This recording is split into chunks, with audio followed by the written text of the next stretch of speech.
it off with Jim Spellos, who is going to talk about the expectations that we have for facilities that are hosting virtual and hybrid meetings. Take it away, Jim. Thank you, Joel, and good afternoon, everyone. And we're going to start right out with the $64,000 question here. How much bandwidth do you need?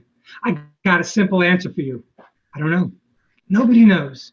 It's very, very specific in terms of what you're doing, but there are a couple of things you do need to know. Number one, at any point from a supplier or a planner standpoint, you can always do a test. And this is real simple and very much a snapshot in time. But understand you need to acknowledge that there's both speeds, download, what's coming to you, what we normally use, and upload. Very critical in the hybrid event because it's dealing with your image going up the camera into the other people's computers. That's when you have a Zoom meeting and all of a sudden you have one person whose video is cutting in and out. Oftentimes it's a bad upload speed. There's also an issue of latency being the delay in it. And you don't need to know all this, but you need to be aware of the components that can affect what you're doing with bandwidth. Now, understand something. While we're doing a hybrid meeting now with only a few people, there's going to be hybrid meetings down the road that might have hundreds of people live in the audience. And don't expect that all those people will just be focused on the live event. The likelihood is the bandwidth you're going to require for your event needs to include your audience also tuning in to what's being broadcast. So it's a really interesting dynamic. I've talked to a bunch of companies who say, well, it all depends what you need. One company said at least 10 meg up and 10 meg down. I've heard a lot more than that.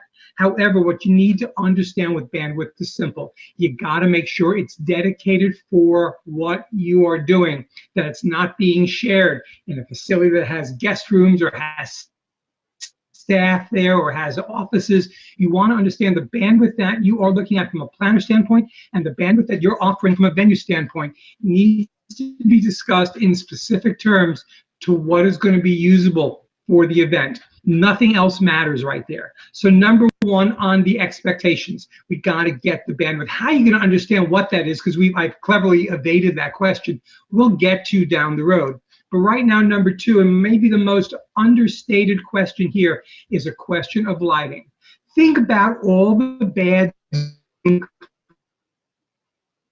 conferences you've been on with people sides and it looks like a horror movie. You can't expect that to happen and keep your hybrid attendees engaged. So your question, does it look good not only on a large screen in the room, but does it look good on a small screen in somebody's office? Shadows is what the lighting is going to cause. And let's face it, in a basic facility room with cans or fluorescents, guess what? You're not going to get the lighting for the folks that you need. So there is an approach to use, a three-point approach that's very cinematographic. Again, the company you're hiring needs to understand this, but you need a key light, you need a fill light, you need a backlight. You need to make sure that those people who are going to be doing the presentation need to be popping out on the screen of the people in hybrid land. Otherwise, guess what? They're not going to be engaged. And at that point, you might as well just record it and run it as a webinar because it's not a true hybrid meeting at that point. By the way, pro tip, avoid outside backlighting. Anytime there's blinds or a window in the room, black those out. Anything that can suck lighting away from the people you're trying to focus on is not going to be good for your audience. So number two in the conversation, lighting. Number three in the conversation, sound. Now, I'm a music producer as well as musician. Sound is near and dear to my heart. And I hear oftentimes in facilities, don't worry, we have house sound. Bull, I can't even say that, okay? You want to make sure you have really good sound in there. And in fact, this is where oftentimes the real good sound folks make tragic mistakes for you. For example, when you're doing a hybrid meeting, you got to test the sound from two places. In the room, sort of middle of where the attendees are, and in another room on the computer, because the sound's going to be different in those two areas. By the way, get the sound person off the soundboard, away from the back of the room or the corner of the room, because if they're the folks that have the best ears in the room, you want them standing where your attendees are. Also realize that all this noodling you do beforehand completely goes away when people come in there, because guess what? Bodies absorb sound. So be aware of all your sound tests that you're going to do. You want to make sure that you're ready to move and adjust on the fly as people get in there. Very, very important. Sound's a critical part of it. If it sounds crummy to the person who's online, guess what? They're not going to stay engaged. They're not going to be there. Number 4 in technology, power. Pretty straightforward, right? But if I was to ask the question of these things right here, we've talked about which one's going to draw the most power, the likely answer is going to be lighting. And in fact, it depends on the type of lighting that's being used. For example, if they have a really high-powered tungsten light, you're probably going to need power drops in that room. So from a planner perspective, from a facility perspective, doesn't matter. Make sure you know the equipment that's needed and make sure that that room has the power that's required to make that work properly. That's 4. Number 5, and if you know me, you know I always talk about security.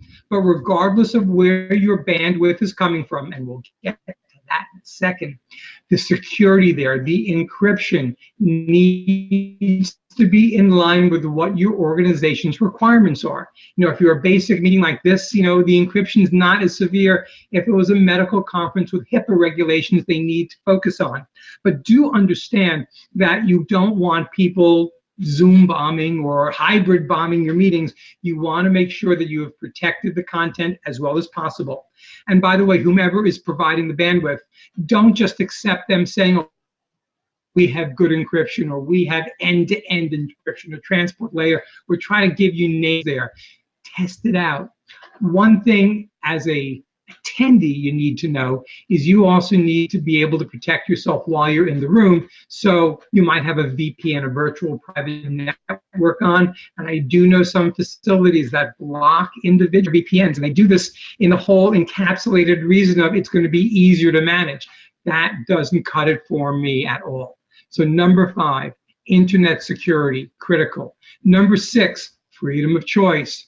I used to run an AV company. I understand that in a facility, that money that's coming into whomever's managing the technical is also going to the facility. It's also why, from my planner hat, it's more expensive to use in-house. So when you sign a contract, don't sign a contract that locks you in until you've made the same intelligent meeting planning, meeting professional decision as to what company is best for us. You want to make sure that if you are bringing another company in, that you validate and support all the union rules and regulations of that city. We are not ever talking about going around that, but we are talking about understanding that you need to have the choice. By the way, if you're doing this on more than one occasion, which down the road seems awfully likely, doesn't it? You might want to find a team that you like, maybe like a tune, and travel with them, and have them always be part of that great team that makes these events pop and stick out. So number 6, freedom of choice. Number 7, in that same category, the whole idea, of outsourcing. Outsourcing bandwidth as well as the technical requirements is another option. There are a number of companies that provide hybrid meetings in our industry that will provide dedicated mesh network bandwidth for you so you don't have to tap into the facility. That's why you need to know how much bandwidth you require and what it's going to take. So number 7, make sure that you do your outsourcing on all areas. Number 8, give yourself time to test. Really critical for whatever we do, but I would certainly expect to test the day before and make sure you have all your key players there. You test sound, even though you know it's going to be different from people in the room. You test lighting. You test how that image looks on a small 17-inch screen as well as on the big screen in the room. No matter what you do, test it, test it, test it. And that's technology. Get ready for something not to work the way you want it, but still, understand that any test you do, you're going to be able to see the potential hiccups in that. So that one extra day that's there to be able to make sure everything's working well, at least gets you that much further beyond the potential of any problems creeping in on the day of your hybrid. Number 9, reports, planners, and venues. Same question. What type of reports are being distributed post-conference? Now, we all do our post-con reports, but I've been talking to planners for what seems like 20 years. I don't think it has been really, but an awful long time about making sure bandwidth and the AV usage, the bandwidth usage, is part of that report. So from a facility standpoint, you better be able to provide really good data. hour by hour, how much is being used, how much down, how much up, because the planner is going to need that for that meeting and for meetings down the road. And planners, if you're looking to hire a great unique venues facility for your event, wouldn't it be really cool if you said, we did a hybrid meeting 6 months ago, and here's the data that we used. That gives everybody a great approach to make sure that everything is going to work as well as possible. So venues and planners, please never short function the reporting capabilities, and make sure you have more data than you need, because that's what's going to ensure future success. So we've gone through 9. I'm out of time right now, except for one more thing. And the last thing I got to tell you is the bandwidth. I know I said it already, but it's so important. You understand that if you don't have adequate bandwidth, it's like you don't need adequate site for an event, your function's not going to go well. If you don't have the bandwidth that you need, you're not going to have a successful hybrid meeting. The first time you do it, it's going to be a work in progress, and you might need to go with more bandwidth than you think you might need. But bottom line, once you have that conference, it's going to completely save you in terms of understanding for your future hybrids how to make it a success. Now, we just talked tech here. We haven't talked all the functionality about what you need to do educationally to make the hybrid work, but these are the tech tools that need to be utilized.